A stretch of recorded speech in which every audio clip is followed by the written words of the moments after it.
കാനഡയിൽ 2024-25 അധ്യയന വർഷം ആരംഭിച്ചിരിക്കുകയാണ്. ഈ സമയത്താണ് ഏറ്റവും കൂടുതൽ ഇന്റർനാഷണൽ സ്റ്റുഡൻസ് മറ്റ് രാജ്യങ്ങളിൽ നിന്നും കാനഡയിലേക്ക് എത്തിക്കൊണ്ടിരിക്കുന്നത്. അതുപോലെ തന്നെ കാനഡയിലെ സ്റ്റുഡൻസ് യൂണിവേഴ്സിറ്റികളിലേക്കും കോളേജുകളിലേക്കും ഹൈസ്കൂളുകളിലേക്കും എലിമെൻ്ററി സ്കൂളുകളിലേക്കും അവരുടെ പഠനയാത്ര തുടങ്ങിക്കഴിഞ്ഞിരിക്കുന്നു. സ്കൂളുകളെല്ലാം തന്നെ ഇപ്പോൾ ഓപ്പൺ ആയിരിക്കുകയാണ്. യൂണിവേഴ്സിറ്റികളും കോളേജുകളുമൊക്കെ ഇൻ പേഴ്സൺ സെഷൻസാണ് ഇപ്പോൾ കൂടുതൽ നടത്തുന്നത്. എന്നാൽ കരിയർ കോളേജുകളൊക്കെ കൂടുതലും ഓൺലൈൻ ഹൈബ്രിഡ് മോഡിലാണ് ഇപ്പോൾ ക്ലാസ്സുകൾ നടത്തിക്കൊണ്ടിരിക്കുന്നത്. ഇപ്പോൾ പുതിയതായിട്ട് കാനഡയിലെത്തുന്ന PR ഉള്ളവർക്കൊക്കെ പഠിക്കാൻ പറ്റുന്ന ചെറിയ ചെറിയ കോഴ്സുകളൊക്കെ അവൈലബിൾ ആണിപ്പോൾ. ഈ സമയത്താണ് ഏറ്റവും കൂടുതൽ ബിസിനസ്, ഹെൽത്ത് കെയർ അല്ലെങ്കിൽ ടെക്നോളജി മേഖലയിലേക്ക് കടന്നു ചെല്ലാൻ വേണ്ടി പറ്റുന്ന തരത്തിലുള്ള ചെറിയ ചെറിയ കോഴ്സുകൾ ചെയ്യാൻ പറ്റുന്ന ഒരു അവസരം എന്ന് പറയുന്നത് ഫണ്ടോടുകൂടി നമുക്ക് പഠിക്കാൻ സാധിക്കുന്നതാണ്. അതിനെപ്പറ്റിയുള്ള കൂടുതൽ വിവരങ്ങൾ അറിയുന്നതിന് വേണ്ടി കനഡിയൻ സ്കിൽസ് ഡെവലപ്മെൻറ്റ് സെൻറ്ററിനെ കോൺടാക്ട് ചെയ്താൽ മതിയാവും. അടുത്തതായിട്ട് പാർട്ട് ടൈം കാര്യങ്ങളാണ്. പാർട്ട് ടൈം ചെയ്യാൻ പറ്റുന്ന അവേഴ്സ് എന്ന് പറയുന്നത് പ്രത്യേകിച്ചും ഇൻ്റർനാഷണൽ സ്റ്റുഡൻസിന് റെസ്ട്രിക്ഷൻസ് ഉണ്ട്. അവർക്ക് ഇപ്പോൾ 20 മണിക്കൂറാണ് ഒരാഴ്ചയിൽ പാർട്ട് ടൈം ചെയ്യാൻ സാധിക്കുന്നത്. എന്നാൽ പാൻഡമിക്കിൻ്റെ സമയത്ത് 20 മണിക്കൂറിൽ കൂടുതൽ സമയം അവർക്ക് ജോലി ചെയ്യാൻ സാധിക്കുമായിരുന്നു. ഏപ്രിൽ മാസത്തിലെ ഒരു അറിയിപ്പിൽ ഇമിഗ്രേഷൻ മിനിസ്റ്റർ പറയുകയുണ്ടായി, സെപ്റ്റംബർ അഥവാ ഫോൾ സീസൺ മുതൽ കുട്ടികൾക്ക് 24 മണിക്കൂർ വരെ ജോലി ചെയ്യാനുള്ള അവസരമുണ്ടാക്കുമെന്ന്. അതായത് ഒരാഴ്ചയിലെ കാര്യമാണ്. എന്നാൽ കറക്റ്റായിട്ടുള്ളൊരു ഡേറ്റ് ഇപ്പോൾ നമുക്ക് കിട്ടിയിട്ടില്ല. അതാണ് ഞാനൊരു കറക്ഷൻ ന്യൂസ് ഇന്നിരുന്നത്. കാരണം ഇന്നലെ നമ്മൾ പറഞ്ഞിട്ടുണ്ടായിരുന്നു 20 മണിക്കൂറിൽ കൂടുതൽ നിങ്ങൾക്ക് ജോലി ചെയ്യാൻ സാധിക്കുമെന്ന്. എന്നാൽ കറക്റ്റായിട്ടുള്ള ഡേറ്റ് വന്നിട്ടില്ല.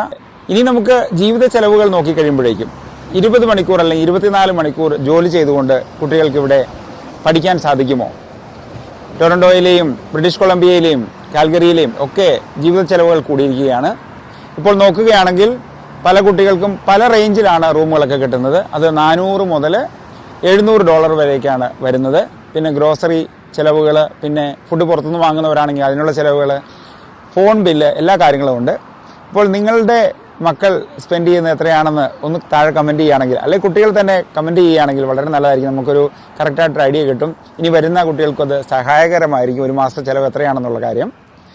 പിന്നെ നമ്മൾ നോക്കിക്കഴിയുമ്പോഴേക്കും ഈ 20 hours ലിമിറ്റ് അല്ലെ 24 hours ഇനി മുന്നോട്ട് വരാൻ പോകുന്നത്, അത് ഒരു വിധത്തിൽ പറഞ്ഞു കഴിഞ്ഞാൽ ധാരാളം കുട്ടികൾ ഇവിടെ എത്തുന്നതിനാൽ അത് നല്ലതാണ്. കാരണം അവർക്ക് എല്ലാവർക്കും ജോലി കിട്ടാനുള്ള സാധ്യതയുണ്ട്. ഇപ്പോൾ പല കുട്ടികൾക്ക് ജോലി കിട്ടിയിട്ടുണ്ട്, എന്നാൽ നിരവധി ആളുകൾക്ക് ജോലി കിട്ടാതെയുമുണ്ട്. പാർട്ട് ടൈം നോക്കിക്കഴിയുമ്പോഴേക്കും ഒരു ഗ്യാസ് സ്റ്റേഷനിലാണെങ്കിൽ, ഇവിടുത്തെ പെട്രോൾ സ്റ്റേഷനാണെങ്കിൽ 3 ഷിഫ്റ്റ് ആയിരിക്കും അവിടെ വർക്ക് ചെയ്യുന്നത്.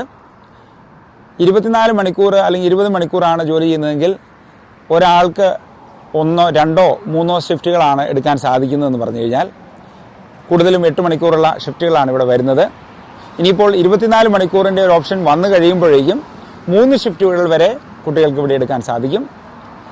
ഈ ഷിഫ്റ്റുകൾ എടുത്തു കഴിഞ്ഞാൽ നമുക്കറിയാം ഇപ്പോഴത്തെ മിനിമം വേജസ് എന്ന് പറയുന്നത് $17 അടുത്താണ് ഒണ്ടേരിയയിൽ വരുന്നത്. ഇപ്പോൾ മാനിറ്റോബയിലും മറ്റ് പ്രൊവിൻസുകളിലുമൊക്കെ അത് കൂട്ടിയിട്ടുണ്ട്.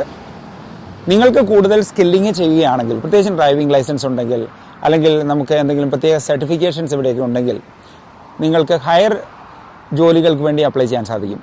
ഈ 20 മണിക്കൂറത്തെ സാലറി എന്ന് പറയുന്നത് അല്പം കൂടി ഉയർന്ന വേതനം കിട്ടുകയാണെങ്കിൽ നിങ്ങൾക്ക് അങ്ങനെ കുറേ കൂടി എക്സ്പെൻസ് മീറ്റ് ചെയ്യാൻ സാധിക്കും. പഠനത്തിന് വേണ്ടി കൂടുതൽ സമയം ചിലവഴിക്കുന്നതിന് വേണ്ടിയാണ് ഇൻ്റർനാഷണൽ സ്റ്റുഡൻസിന് ഇങ്ങനെയുള്ള വർക്ക് റെസ്ട്രിക്ഷൻസ് വന്നിരിക്കുന്നത്. നേരത്തെ ഇങ്ങനെയായിരുന്നു, നമുക്ക് 20 മണിക്കൂറാണ് ജോലി ചെയ്യാനുള്ള സമയം എന്ന് പറയുന്നത്. ബാക്കി സമയം ഉണ്ടെങ്കിലും നമുക്ക് പഠിച്ച് കാര്യങ്ങൾ തീർക്കാൻ സാധിക്കുകയുള്ളൂ. അല്ല എങ്കിൽ ഏതെങ്കിലുമൊക്കെ വിഷയങ്ങൾക്ക് തോറ്റുപോയിട്ടുണ്ടെങ്കിൽ $1500 മുതൽ $2000 വരെ അടച്ചു കഴിഞ്ഞാലേ ഉള്ളൂ അത് റീടേക്ക് ചെയ്യാൻ സാധിക്കുകയുള്ളൂ. പിന്നെ സമയവും നഷ്ടമാകും.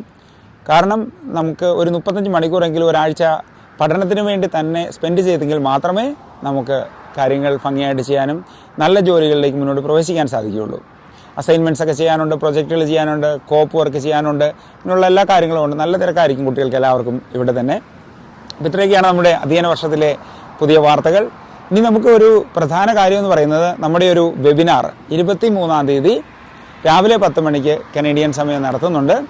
അതിൽ പുതിയതായിട്ട് വന്നിട്ടുള്ള ഇൻ്റർനാഷണൽ സ്റ്റുഡൻസ് ഒക്കെ രജിസ്റ്റർ ചെയ്യുന്നത് നല്ലതായിരിക്കും.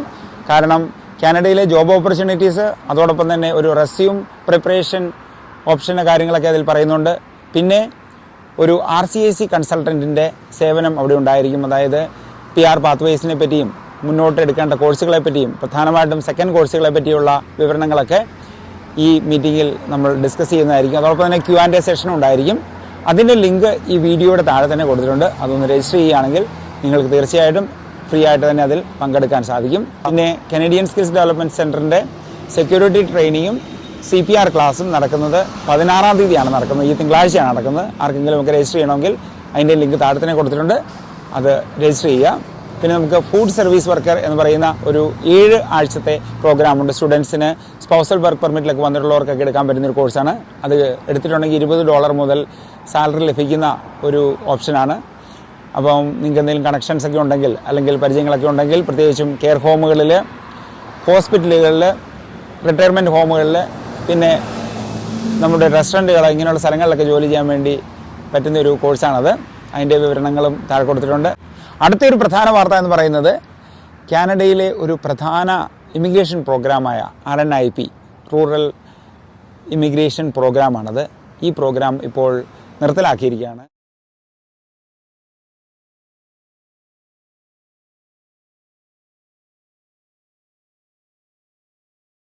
ഇനി പുതിയ ഒരു പ്രോഗ്രാമുമായിട്ട് ഇതിനെ സംയോജിപ്പിക്കാനുള്ള സാധ്യതയുണ്ട്.